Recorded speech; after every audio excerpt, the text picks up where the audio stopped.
sobre toda a terra e exaltado sobre o trono dos céus.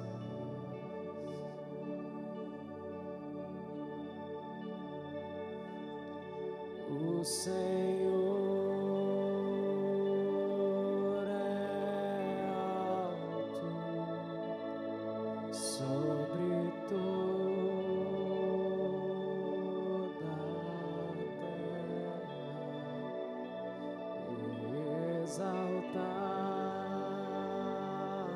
sobre o trono dos céus.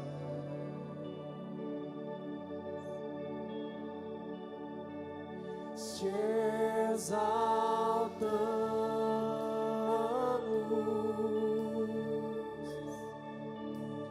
te exaltamos,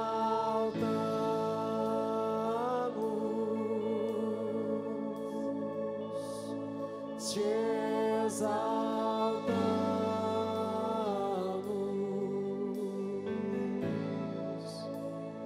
ó Senhor,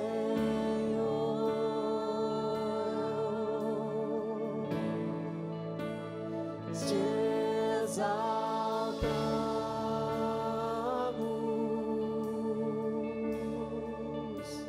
te exaltamos,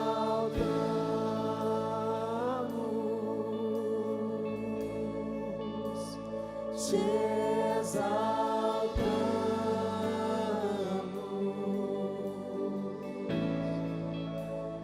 ó Senhor.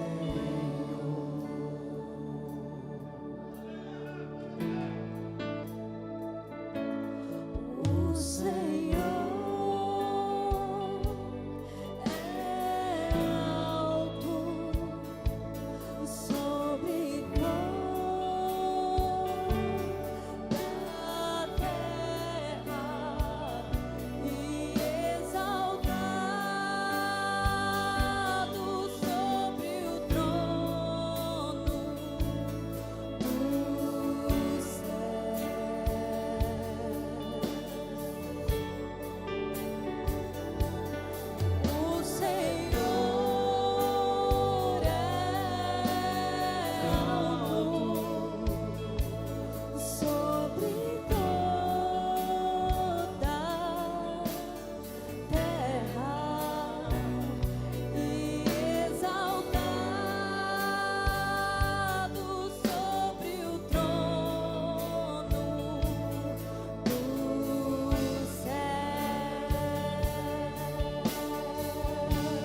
Toma o seu lugar.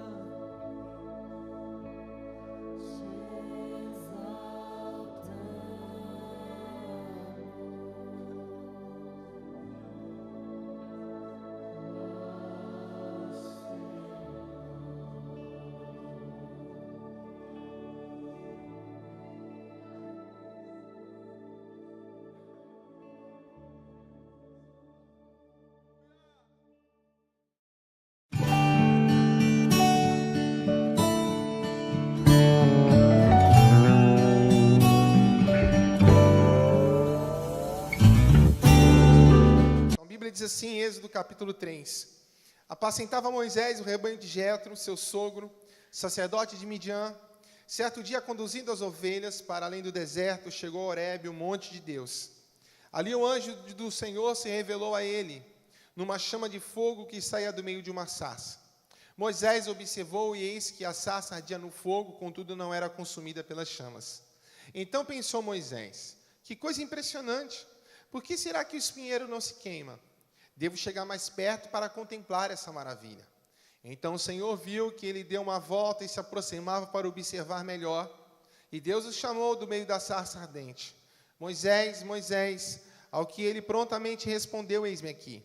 Deus continuou a dizer, não te aproximes daqui, tire a sandália dos teus pés, porque o lugar em que estás é terra santa. Disse mais, eu sou o teu Deus, o Deus de teus pais, o Deus de Abraão, o Deus de Isaque, o Deus de Jacó. Então Moisés cobriu o rosto, porque temia olhar para Deus.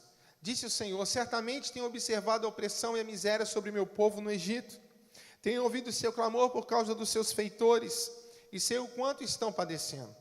Por esse motivo desci a fim de livrá-los da mão dos egípcios e tirá-los daqui para uma terra boa e vasta, onde mana leite e mel, diga leite e mel. A terra dos cananeus, dos hititas, dos amorreus, dos fariseus, dos heveus, dos jebuseus. Porquanto agora o clamor dos filhos de Israel chegou até mim, e também contemplo a opressão com que os egípcios estão submetendo a fazer sofrer. Vai, pois, imediatamente. Eu envio a Faraó para tirar do Egito o meu povo, os filhos de Israel. Moisés, contudo, interpelou a Deus. Quem sou eu para apresentar diante de Faraó e fazer sair os israelitas da terra do Egito? Assegurou-lhe Deus. Eu estarei contigo. Esta é a prova de que sou eu quem te envia. Quando fizeres o povo sair do Egito, vós prestareis culto a Deus nesse mesmo monte. Amém? Eu queria nessa noite compartilhar uma palavra com vocês que fala sobre viver o propósito de Deus na vida. Nem todo mundo consegue viver o propósito que Deus estabeleceu para nós. Deus tem um propósito em nós. Ninguém está aqui por um acaso. Ninguém nasceu por um acaso. A Bíblia diz que Deus nos deu um nome quando nós éramos uma criatura informe. Deus já sabia o nosso nome, Deus já havia escrito os nossos dias sobre a terra. Mas nem sempre nós conseguimos viver aquilo que realmente deveríamos viver. E nesse texto aqui, eu queria levar você a pensar um pouco comigo. Qual é o Moisés que chega nessa sarça, nesse dia, para ter uma experiência com Deus? Porque geralmente quando a gente pensa em Moisés, a gente pensa no Moisés libertador do povo de Israel, Moisés que fez abrir o mar. Mas qual é esse Moisés que chega aqui nessa situação, nesse dia? Quem é esse Moisés? Então eu queria pensar um pouco com você. Lembra, Moisés foi um menino que nasceu, Deus o guardou, quando todas as crianças que nasciam eram mortas pelos egípcios, e Deus preparou com que ele fosse criado pela filha de Faraó, e Moisés vive 40 anos no Egito. Ali ele aprende toda a ciência do Egito. Ele, imagino, todo jovem, cheio de vigor, cheio de ânimo. Para você ter uma ideia, Jesus está falando para Renata, amor, eu estou ficando velho. Eu tenho 37? 37 anos, eu ainda não cheguei nos 40, e às vezes falha alguma coisa. Pensa o seguinte, Moisés ficou 40 anos no Egito, mais do que toda a minha vida. Tem alguém de 40 aqui? Imagine, irmãos, 40 anos. Moisés ficou 40 anos no Egito. Então, diz que ele fica ali cheio de vigor, talvez ele tinha sonhos. Ele olhava e ele sabia de onde ele vinha, a raiz dele, judaica, e ele vê toda a injustiça que acontece, se revolta com aquilo. A Bíblia fala que um dia ele vê um soldado egípcio maltratando um judeu, ele se revolta, ele vai e mata o soldado, esconde o soldado. E um egípcio, esconde o egípcio. E agora, Moisés, um dia seguinte, chega e vai apartar a briga de dois judeus. Aí um fala assim, você vai me matar como matou o egípcio? Diz que, e um judeu fala assim para ele, você está pensando que você é quem? Quem é que te colocou por juiz sobre nós? E aí Moisés tem um chá de realidade. Ele falou assim, Faraó vai saber que eu matei o cara. Os judeus rejeitaram Moisés. Em vez dele cair na graça do seu povo rejeita. Ele sai do Egito fugido, perseguido por Faraó e perseguido pelos seus irmãos. E agora Moisés vai para o deserto. No deserto, ele conhece um homem, ele era sacerdote em Midian, conhece sua filha, casa com a sua filha, seu sogro chamado Jetro. Fica 40 anos vivendo no deserto. Então, para você ter uma ideia, praticamente a minha idade, um pouco mais, e agora ele fica mais uma vida inteira vivendo no deserto, cuidando de ovelha. Imagina só, quando ele aparece diante dessa sarça, diante da presença de Deus, Moisés tem 80 anos. Irmão, 80 anos é uma pessoa idosa. 80 anos é uma pessoa que já não consegue andar direito. Tem todos os seus cuidados. 80 anos. Irmão, difícil chegar nos 80. Moisés chegou nos 80 anos. Moisés já não é mais um jovem. Moisés viveu uma vida frustrada. Moisés talvez esqueceu todo aquele sonho que ele tinha de justiça pelo seu povo, e agora ele está no deserto, cuidando de ovelha, a ovelha do sogro, talvez sem esperança, e agora ele leva suas ovelhas, e ele chega no monte do Senhor, Monte Horebe, quer dizer deserto, e Deus muitas vezes se manifesta no deserto da nossa vida, quando nós não temos esperança, quando nós perdemos a esperança, quando muitas vezes nós estamos distante do propósito que Deus nos chamou. Irmão, Moisés estava totalmente distante do propósito que Deus havia chamado ele. E talvez ele mesmo já não acreditava mais. E muitas vezes acontece isso com a gente. E de repente ele está andando, e ele olha e vê uma sarça pegando fogo, um espinheiro pegando fogo. É muito comum no deserto o espinheiro pegar fogo. Mas o que chama a atenção dele, daquele espinheiro, é que o espinheiro não se queima. E ele para e fica vendo e fala assim, rapaz, está pegando fogo, mas o fogo não está consumindo o espinheiro. E ele vê que aquele espinheiro, aquela sarça, era capaz de resistir ao fogo. E ele volta, isso lhe chama a atenção, porque Moisés, como todo homem, nós somos desgastados pelo tempo. Quem aqui é desgastado pelo tempo, irmão? Não é não? O tempo vai passando, já não tenho vigor. Eu fui brincar de bola, a perna já não responde mais o que você pensa. Quando você consegue pensar, porque você não tem fôlego, não é não? Então assim, irmão, o tempo exerce efeito sobre nós.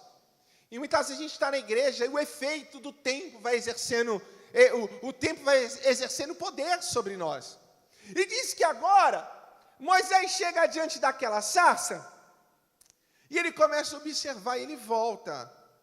E Deus fala assim, Moisés, tire a sandália dos seus pés, porque o lugar que você está é terra santa. E ele vê que Deus está lá. E Deus fala com Moisés do meio da sarça, do meio do fogo. E uma lição que eu tiro aqui é que Deus estava no meio daquela sarça. E uma lição que eu tiro é que a presença de Deus na nossa vida tem o poder da conservação. Diga assim, conservação. Quando Deus está em nós, e a Renata falava aqui, que Cristo em nós é a esperança da glória, Porque o que nos faz permanecer em Deus, na casa do Senhor, o que nos faz perseverar e aquilo que está ao nosso redor não exercer efeito sobre nós, o efeito do desgaste, o fogo não nos queima, mas nós somos preservados em meio às lutas que temos, porque Jesus disse assim: no mundo vocês terão aflições, mas tende bom ânimo. Por quê? Porque eu venci o mundo. Se Cristo estiver em mim, aquilo que está no exterior não tem poder sobre a minha vida. Ou seja, a presença de Deus, ela me faz e ela me conserva. A Bíblia diz no Salmo que o justo viveria na casa do Senhor. Sabe o que é isso, meu irmão? Deus me conserva. O que a Bíblia diz? Quando passares pelas águas, ela não vai te afogar. Quando você passar pelo fogo, o fogo não vai te queimar. Por quê? Porque a presença de Deus na minha vida me conserva. Não quer dizer que eu não vou passar pela água, não quer dizer que eu não vou passar pelo fogo, mas a presença de Deus vai conservar a minha vida. Será que você está entendendo, irmão?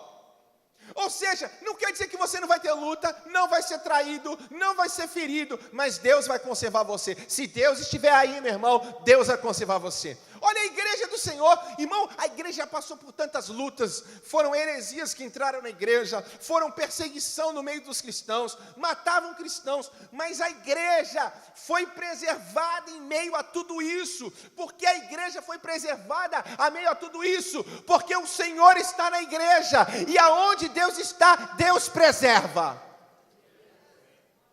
Será que você consegue entender que se Deus estiver em nós, nós somos preservados?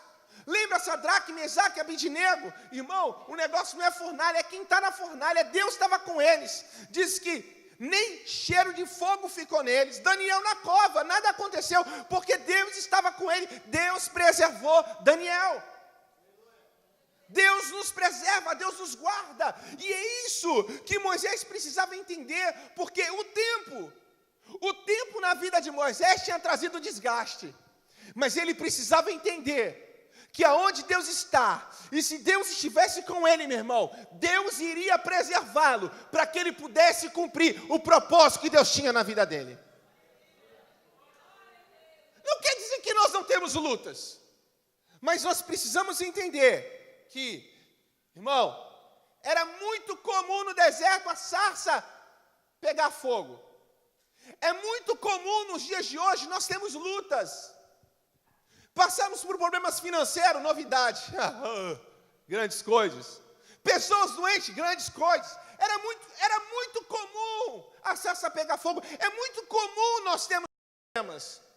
O que é incomum, é nós não sermos consumidos pelos problemas.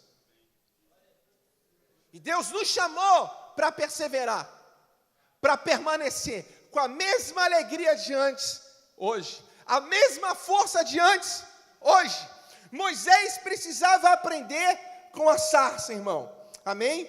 E de repente, eu vejo que agora Moisés, quando Deus o chama, e Deus fala assim: Moisés, olha, eu tenho um projeto para você, eu tenho um plano para executar através da sua vida. Diz que Moisés, ele aproveita, ele volta, Deus fala: tira a sandália dos seus pés. E Moisés tem um encontro com Deus. A pastora falava sobre nós buscarmos as nossas experiências com Deus. Nós temos que parar de viver de experiência dos outros. Deus quer dar suas próprias experiências. Hoje eu falava com um jovem. Não adianta o pai, a mãe ter experiência, você tem que confiar em Deus e ter a sua própria experiência com Deus. Diz que agora Moisés tem uma oportunidade. Porque, irmão, o dia que nós temos encontro com Deus, nossa vida muda. Tem gente que vem na igreja, sai da igreja, vem no culto, vem em outro culto, mas a vida não muda porque não teve o encontro com Deus. Mas o dia que nós temos o encontro com Deus, a nossa vida muda. Lembra o Moisés que ele chega diante da sarça? Não é o mesmo Moisés que sai de diante da sarça. Eu preciso crer que Deus está aqui, o dia que eu tiver uma experiência com Deus. É isso que me mantém firme. Eu não sou pastor porque sou filho de pastor. Não sou crente porque sou filho de crente. Eu sou cristão, meu irmão, porque eu tenho experiência por mim mesmo que o meu Deus é vivo e poderoso. Que nunca se viu, que nunca se ouviu um Deus como o meu Deus, que trabalha por aqueles que esperam nele. Você está entendendo? O propósito que Deus havia feito àquele povo não era para ficar no Egito. É para que aquele povo vivesse a plenitude que Deus tinha para eles. Mas quando Deus visita Moisés no deserto, Deus olha para o seu povo está clamando e chorando, porque era um povo que estava vivendo como escravo. Era um povo que estava sofrendo na mão de Faraó. Irmão, Faraó é um exemplo de principados malignos, de uma ação demoníaca. Faraó era como um Deus. Sabe o que é isso? O Deus desse século. O Deus desse mundo tem destruído o homem e o homem tem perdido a sua identidade.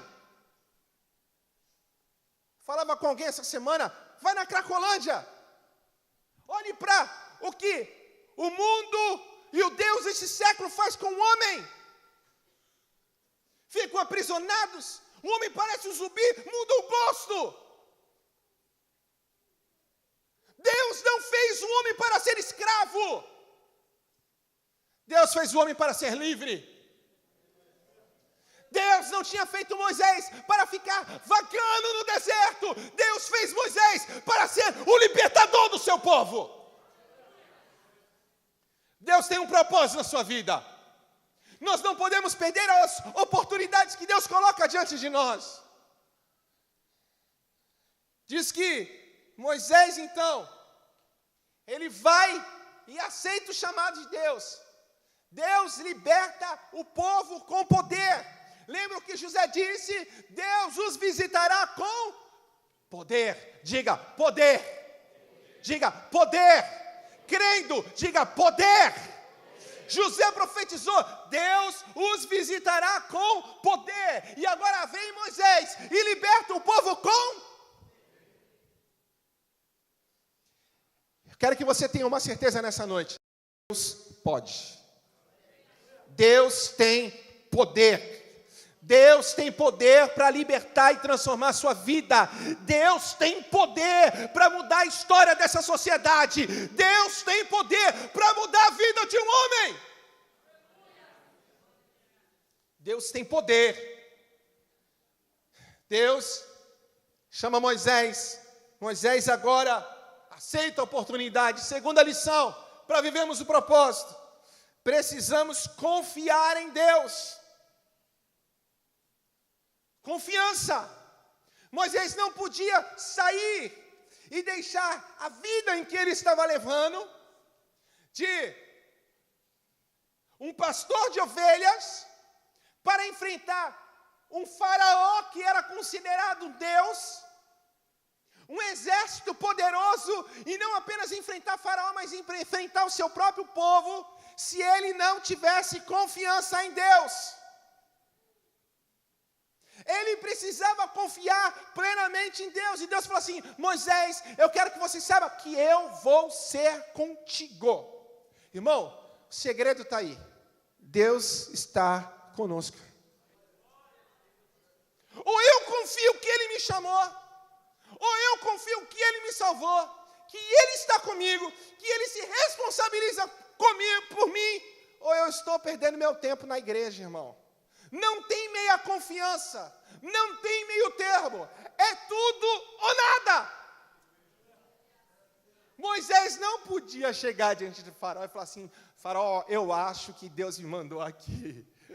Faraó, sabe, eu acho. Irmão, não tem achismo, é fé. Eu preciso confiar em Deus.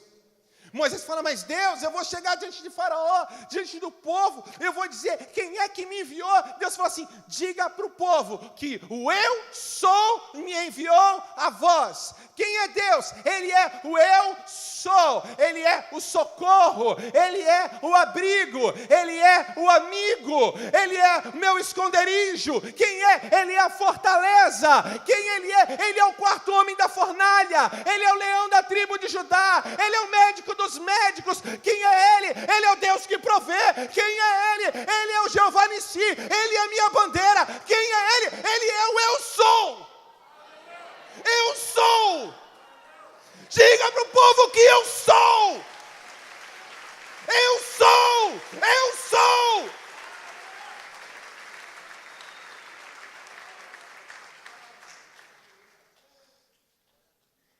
Diga para o povo que quando estiver triste eu sou o consolo. Quando se sentir só, eu sou o teu amigo. Eu sou. Moisés precisava confiar. Querido, não confie nas circunstâncias, confie em Deus. Precisamos confiar em Deus. Sabe, quando Moisés chega lá, olha só, Moisés chega para o faraó e fala assim: faraó, Deus me mandou aqui. Que Deus, rapaz? Não, Deus me mandou. Olha que a vara vira cobra, mão vira leprosa. Deus fala assim: não está acreditando ainda? Calma aí, porque eu vou libertar esse povo é com poder. Pensa o seguinte, faraó, meu irmão, era um pastor, quase se aposentando. Mas quando ele chega a faraó, ele chega como enviado do eu sou. Sabe o que Deus faz? Pega a água do Nilo, transforma em sangue. Manda praga de mosca, praga de piolho. Meu irmão, era tanta praga, mata os primogênitos.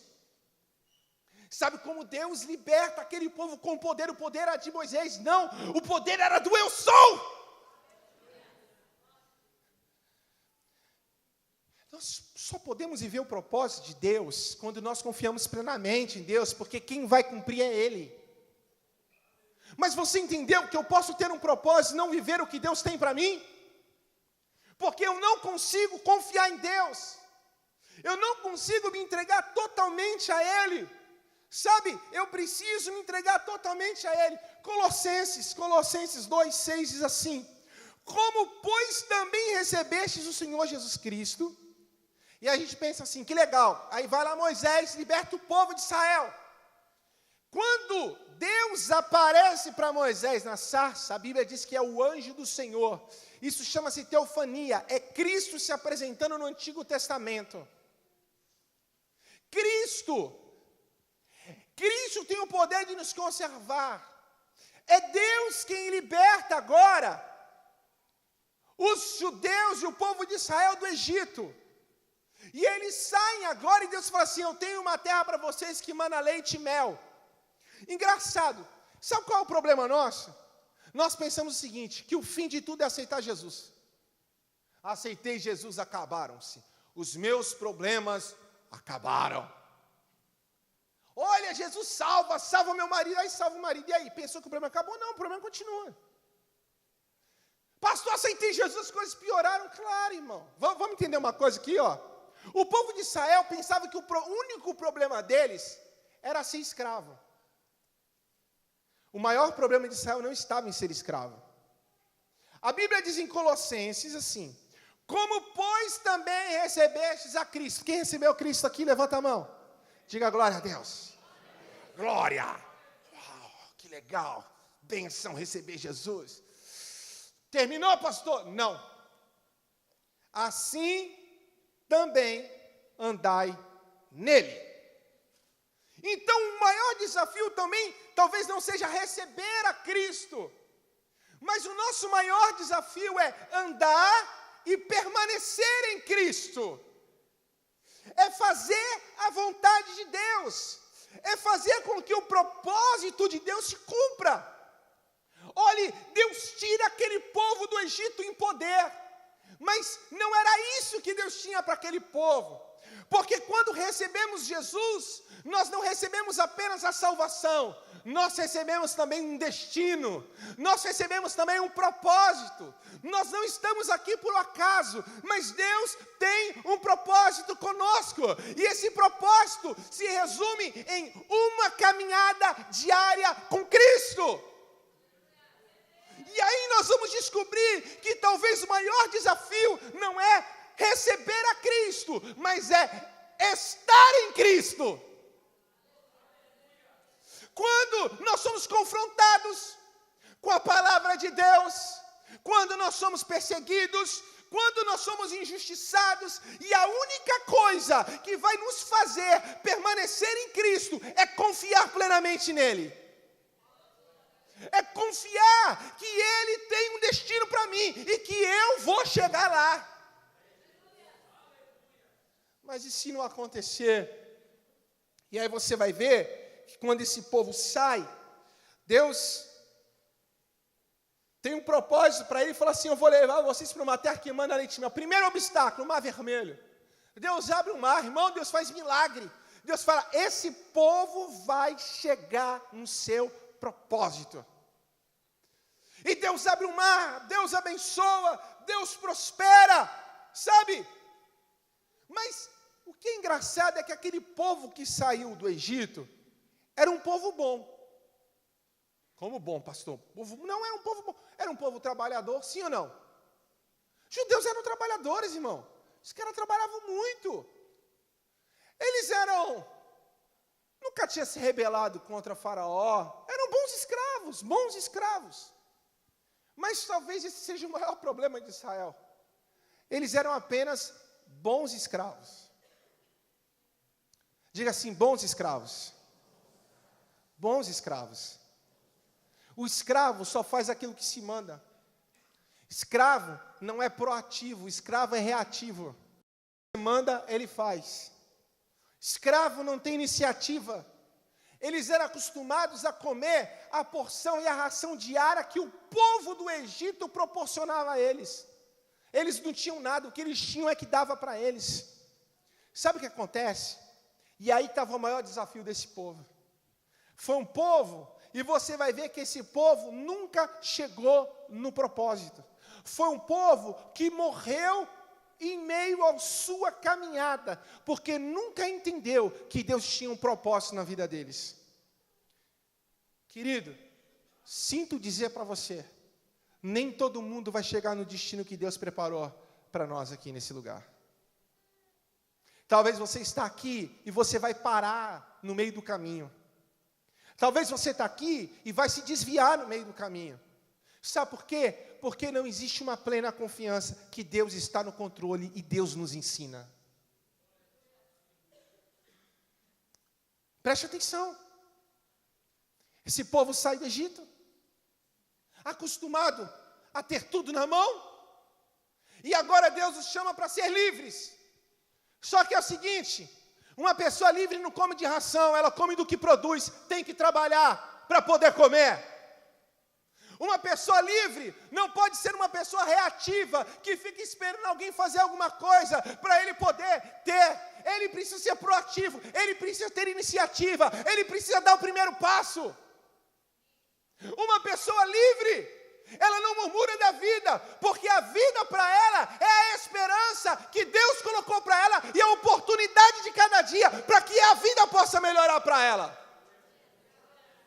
Então Israel sai do Egito, mas o Egito não sai de Israel. Nunca passaram de ser bons escravos, nunca passaram de serem boas pessoas. E o problema de Israel é que Israel estava livre, mas continuava com o coração escravo. Um dia não tinha comida, reclamaram que eles queriam pepino e cebola. Irmão, tu já comeu pepino e cebola? É uma porcaria, irmão. Só com uma saladinha, alguma coisa é legal, mas pepino e cebola, irmão? Podia reclamar de tanta coisa. Uma uva Itália, uma filé mignon, pepino e cebola. Você entendeu? Tanta coisa para reclamar. Mas a visão deles era de escravo. Presta atenção, levante a mão comigo. Diga assim: Deus não me chamou para ser escravo. Deus me chamou para ser livre. Por isso a Bíblia diz, o Evangelho é metanoia. O que é metanoia? É mudança de mente. Eu perco a mudança da escravidão e agora eu recebo uma mente nova, uma mudança de quem é livre. Eu não sou uma pessoa que fica esperando pelos outros, eu sou uma pessoa que tem uma ação. Por quê? Porque aonde eu ponho a minha mão, Deus põe comigo. Aonde eu piso a planta do meu pé, Deus pisa comigo. Presta atenção, não é onde alguém pisa, é onde eu piso. Eu preciso ser ativo, proativo. Eu preciso pisar, eu preciso fazer, eu preciso ir, eu preciso pregar. Depende de quem? De mim. Aí tem um monte de crente que acha que é só sair do Egito. Olha para o seu irmão aí e fala assim, tem uma caminhada. Precisa permanecer nele. Ser sensível a ele. Sabe? Deus chama a terra ia sucumbi-los. Aí sabe o que acontece? Esse povo vai morrendo no deserto. Olha o que Deus fala assim. Deus um dia ficou tão doido com o povo, que Deus falou assim, Moisés, o teu povo, olha o teu povo, eu não vou mais com você. Vocês vão chegar onde tem que chegar, mas eu vou mandar um anjo. Sabe o que Moisés disse? Moisés, Senhor, o seguinte, legal o negócio do anjo, mas eu não quero anjo. Eu não confio em anjo, eu confio no Senhor. Então, se o Senhor não for comigo, eu não saio daqui. A gente confia em tanta coisa, só que não confia. Aí, por que Deus disse o teu povo? Deus falou para Moisés, o teu povo. Irmão, quem é povo de Deus aqui? Levanta a mão. Exército do Senhor, dá um glória, glória. Dá um aleluia pentecostal aí, vai. Tremendo, irmão. De começar a cantar aqui, vai tremer o negócio. O chão vai tremer. Irmão, esse povo cantava o Senhor, ia para a guerra, era um estrondo. E Deus fala assim, o teu povo. Sabe por que Deus está falando para Moisés que aquele povo não é dele? Porque o povo que pertence a Deus é um povo que se submete a Deus. É um povo que obedece o Senhor. E obedece plenamente a Deus, confiando nele. Mas esse povo que se dizia ser povo de Deus, não era um povo que obedecia. Aí Moisés fala, meu povo não. Esse problema é teu, Deus. É o teu povo. Ninguém queria ficar com o povo. Porque era um povo que não pertencia a ninguém. Era um povo que tinha vontade própria. Era um povo que não era sensível à direção de Deus. O problema de Israel era esse, não confiava em Deus. Agora eu quero água. Agora eu quero carne. Agora eu quero pepino. Agora, irmão, esse povo morre no deserto. Sabe por quê? Porque não confia em Deus. Deus, para tomar a decisão, Ele tem todas as informações. Ele é o mesmo ontem, então Ele tem informação de ontem. Quando você não era nascido, Ele já te conhecia. Quando você era uma criatura informe no ventre da tua mãe, Ele já tinha te dado o nome escrito todos os seus dias. Ele é o mesmo hoje, então Ele sabe o que está passando no teu coração agora. Mas Ele também, eternamente, Ele já está no amanhã antes de você chegar. É por isso que eu posso confiar minha vida nele. Porque Ele sabe o que faz. Deus é teu Pai. Ele sabe daquilo que você precisa. Ele não vai deixar faltar. Ele vai suprir na tua vida até que você chegue lá. Aleluia! Se tiver que abrir o mar, vai abrir o mar, irmão. Mas Deus vai fazer. Então receber Jesus não é o suficiente, eu preciso andar nele, amém? Precisamos estar sensíveis a Deus. Mas a última coisa, nós precisamos não apenas confiar em Deus, mas nós precisamos viver com propósito. Sabe qual é o problema desse povo que morreu no meio do caminho? Eles saíram do Egito no oba, vamos para onde? Para uma terra legal, que manda leite e mel, tá bom, e aí, vamos lá. Mas não é do jeito que eu quero. Eles não tinham propósito. Deus deu um destino para eles. Olha para cima e fala assim, você tem um destino. Você tem um propósito. Não viva sem propósito. Quer ver as pessoas começarem a trabalhar na igreja? É não ter propósito. Aí começa a ver, ai, defeito aqui, defeito ali, ai, não sei o quê. Ai, irmão, tu nunca soube que tem defeito na igreja? É igual casa com alguém, ai, eu casei com ela, não sabia que ela era assim, ué. Não sabia. O problema é que no namoro tu tinha um propósito de casar, tu não queria olhar para isso. Hoje casou, não tem propósito mais, acha que terminou a vida, né? O homem é assim. Irmão, tem um propósito de ficar casado até o fim. Construir família, ter filhos. Isso não vai fazer você desviar o seu olhar do mundo. Faça da sua casa uma igreja. Faça da sua casa um lugar onde Deus habita, um lar cristão. O problema é que a gente não tem propósito. Vive, aí começa a murmurar. Esse povo murmurava. Esse povo só reclamava. Por que reclamava? Deus tinha mudado? Deus não estava guiando eles? Não. Simplesmente eles não tinham propósito de chegar em algum lugar. Tem gente que está na igreja e não tem propósito nenhum. Qual é o teu propósito? Não sei. Eu vim para a igreja, sentar na cadeira. E aí? Legal. Palavra boa. Aí daqui a pouco começa assim a apunhar. Ai, a hora. Ai, louvor. Sempre a mesma música. Ai, irmão. Tu está precisando de propósito na tua vida. Para de reclamar. Tu vai morrer no meio do caminho. Se tu vem para a igreja e fala assim, Jesus, eu quero hoje ganhar a vida para ti. Eu quero orar para um enfermo hoje. Ah, quantas vezes tem aqui? Eu pedi, lembra semana passada? Quem queria ajudar lá na igreja infantil? Quem foi? Tu não tem propósito, mente vazia, oficina do diabo. É isso aí. Reclama da vida, filho. Nunca vai chegar no destino. Sabe o que aconteceu com aquele povo? Quando lembra a história dos 10 espias, os 12 espias, aí vai lá Josué e Caleb, e o povo quer apedrejar Moisés, o povo, eles ficam com raiva de Josué e Caleb, quer matar eles. E Caleb fala assim, não, eu vou. A terra é o que Deus prometeu, mas a terra é de gigante, dá trabalho. Irmão, tu não quer trabalhar? Tu quer cumprir teu propósito e não quer ter problema no meio do caminho? Tu quer ser conhecido e não quer encontrar faraó no meio do caminho? Tu quer viver milagre de Deus, mas não quer passar por escassez? Para Deus poder suprir você? Qual é o problema, irmão? O que está acontecendo? Será que nós perdemos o propósito no meio do caminho? Será que não foi Deus que nos perdeu, mas nós nos perdemos tão perto de Deus? Deus acompanhava o povo, aquele povo se perdeu de Deus. Deus estava lá todo dia, nuvem de coluna de fogo, nuvem durante o dia, mas o povo se perdeu de Deus, com Deus na cara deles.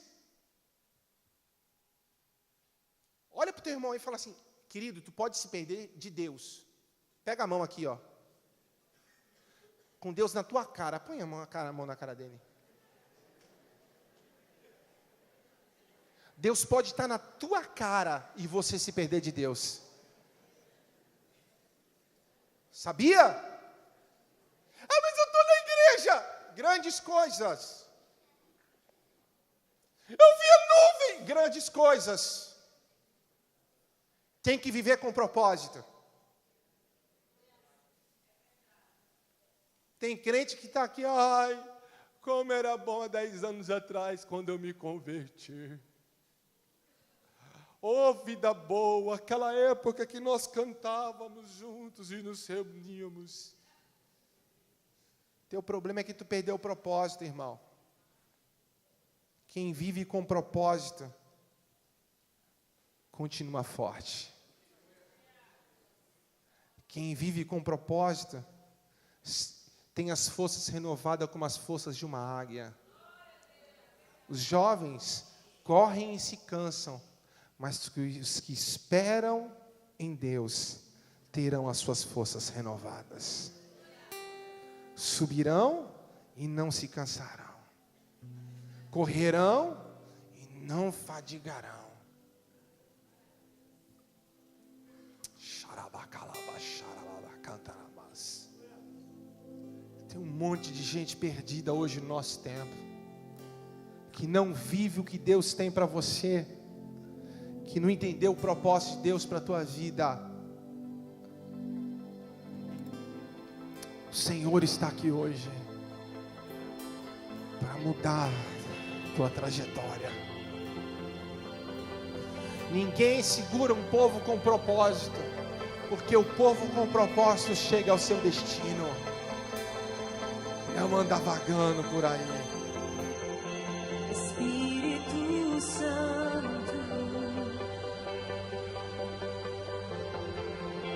eu não sei viver